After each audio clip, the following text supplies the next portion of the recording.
Do you need to test 100 biomarkers twice a year? I think not. Let's talk about this.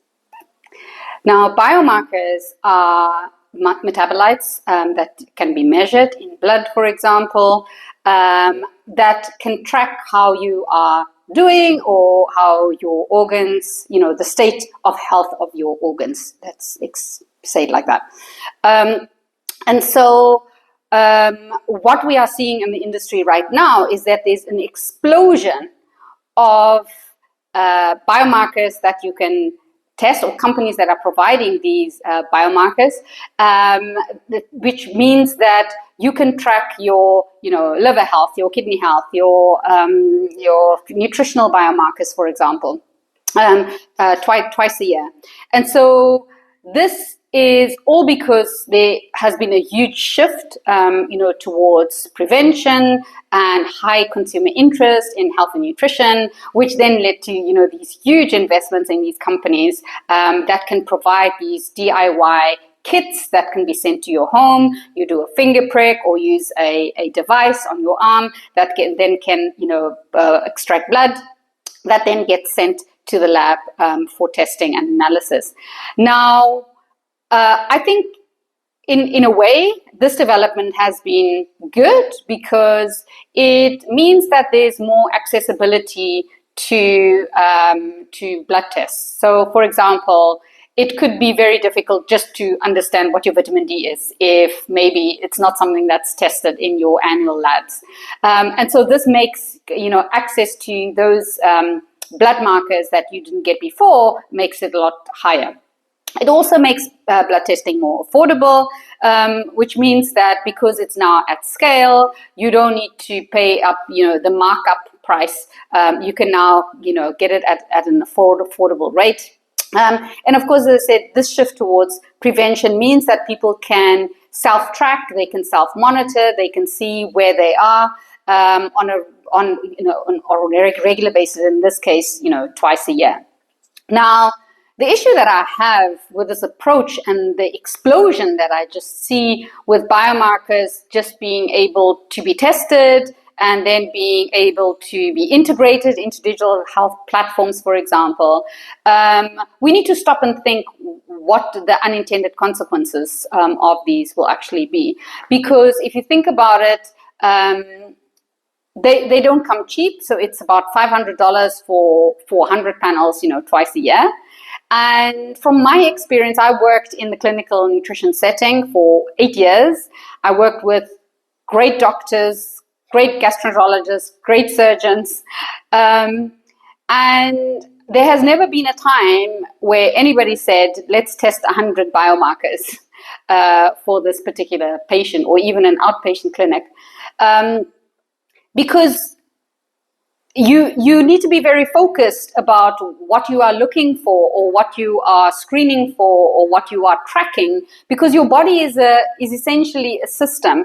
And if you understand the context of the individual, so whether that be their family, the history, their lifestyle, their dietary intake, you would look for specific things through taking diet history, questionnaires, interviewing, where a trained professional would know what to look for or what would be areas of concern.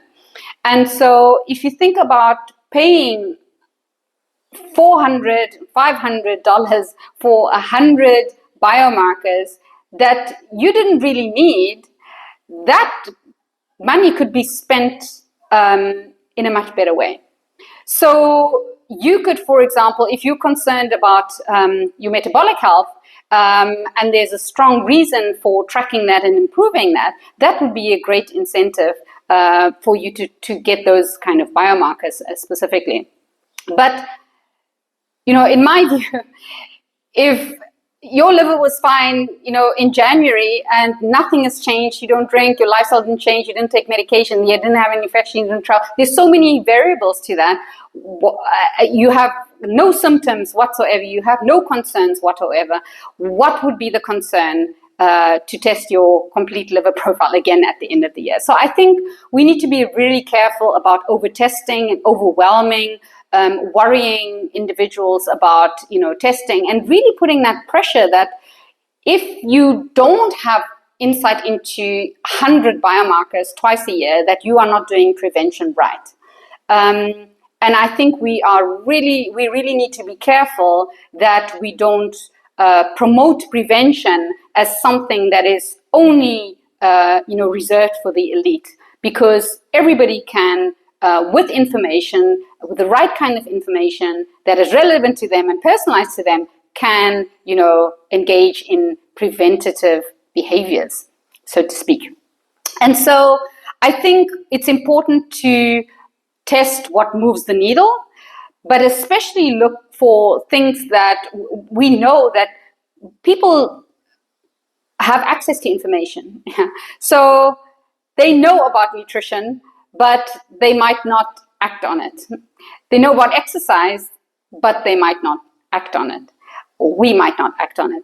And so I think it's important to, if you're going to use biomarkers, to use that as an incentive and as a way of informing about why it's important to adopt those kind of nutritional or healthy behaviors, and really focus on that rather than on 100. So you could, for example, help somebody to change their behavior by just tracking 1 or 2 or 5 biomarkers rather than 100 twice a year.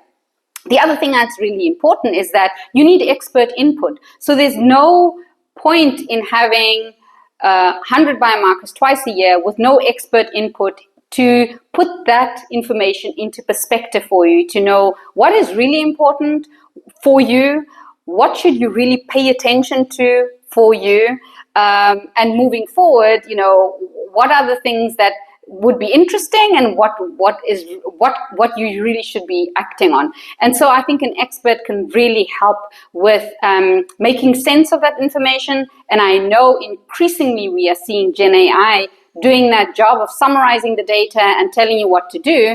But we have to be very careful and critical about what that AI is actually recommended, because the AI might not know you.